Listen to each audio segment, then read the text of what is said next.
দুইটা ডিম দেহাইরা চায়ের কাপে মাইপা কেক বানানোর কোন রকম সরঞ্জামপাতি বিটার মেশিন ছাড়া চুলায় পারফেক্ট স্পঞ্জি কেক লগে কেক ডেকোরেশন হরুনে লেগা সহজ ক্রিম রেসিপি কম খরচে পোলাপান্তেরে যে কোনো সময় এই কেকটা বানায় দিতে পারবেন। Recipe A to Z follow হলে আমরাও বাই চুলার মধ্যে কেক বানায় পারবেন অকরে পারফেক্ট ইনশাআল্লাহ। ফ্ল্যাশব্যাক। আসসালামু আলাইকুম প্রিয় ভাই বোনেরা, আশা করি আল্লাহর রহমতে ব্যক্তি বালা আছেন, আমরাও বালা আছি আলহামদুলিল্লাহ। আজগা আমহে করে কেক বানানির কোন রকম সরঞ্জামপাতি ছাড়া রেগুলার চায়ের কাপ চামচ আর দুইটা ডিম দেহারা পারফেক্ট কেক বানায় দেখাম, তাও আমার চুলার মধ্যে। প্রথমে দুইটা ডিম বাড়ির মধ্যে বাইঙ্গা লইছি, হাফ কাপ চিনি দিছি। 1 কাপ চিনি পুরাটাই প্রথমে দিতাম না, হাফ কাপ দেহাইরা প্রথমে ডাইল গুটনি দেহারা গুইটা হাইরা যখন দাম একটু গইলা গইলা আইছে, পরে আবার অর্ধেক খানি দেয়া দাম। বিটার মেশিন কোনো দরকার হই নাই গা, ডাইল গুটনি থাকলে ওইব সবার বাইর তো বিটার মেশিনটা থাকে না। আজগা অকরে সাধারণ উপকরণের দইরা সাধারণ জিনিস দেহারাই অকরে পারফেক্ট কেকটা বানাই নিছে রেস্টাওরাম। প্রায় 10 মিনিট ডাল গুটনি দেহারা গুডার পরে এরকম সাদা সাদা হইছে, চিনিটা গইলা গেছে গা। ওখানে একটা লেবুর সবুজ অংশ অকরে পলনির দেহারা দেখাইতেছি, সাদা অংশ দিন যেত না, তাই কিন্তু তিতা তিতা লাগবো, সাবধানে ওই দিন। আর এই একটা লেবুর পুরা রসই আমি এটার মধ্যে ব্যবহার হরাম। লেবুর খুশা আর রস দিলে ভ্যানিলা এসেন্স দরকার নাই গায়ে। 1 কাপ লিকুইড দুধেতে হাফ কাপ ব্যবহার হচ্ছে আর হাফ কাপ পরে ব্যবহার হরাম। বালা হইরা দুধটা মিশাইয়া হাইরা ওখানে 2 কাপ ময়দা, 1 কাপ গুঁড়া দুধ, 1 চামচের লসুন বেকিং পাউডার, 1 চামচ বেকিং সোডা। চামচটা যেহেতু বড় এলাকা হাফ হইরা ওই দিছি।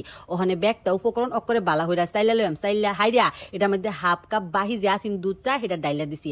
আমি এখনো প্যাকেটের কিনা লিকুইড দুধটা ওই ব্যবহার করছি, তবে আমরা যদি গরুর দুধ দেহরা বানাই ওই ক্ষেত্রে দুধটা বালা হইরা জাল হইরা লইবেন। হুক না উপকরণ দিয়ে অকরে বালা হইরা মিশাইয়া লইছি। মিশাইয়া হাইরা 1 কাপ দেয়া দিছি সয়াবিন তেল।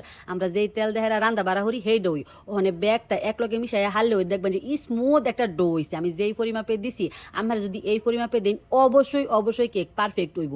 এই ডেকটার মধ্যে আমার পুতের ডাইল রান দি ওখানে লেহার যে কাগজটা আছে সেটা সুন্দর হইরা কাইটা লইছি, মাপ মতো তেল মাহায়া হাইরা ওকরে কাগজটা বিছাই দিছি, কাগজের উর্ফে একটু তেল মাহায়া লইছি। ওখানে কেকের যে ডোটা আসিন সেটা ডাইলা দিছি, ডাইলা হাইরা থেন হাত দে হাইরা ওখানে খালি ডেগের মধ্যে বোয়াই দেম। চুলার মধ্যে লড়া বোয়া হাইরা আমি আগে ওই একটুখানি হিট দিয়ে হাইরা রাখছি, দেখছুনি বালা একটা স্ট্যান্ডও বোয়াই দিছি। খাতার কাগজ বিছাই দিলে কেকের মধ্যে সুন্দর একটা কালার আই।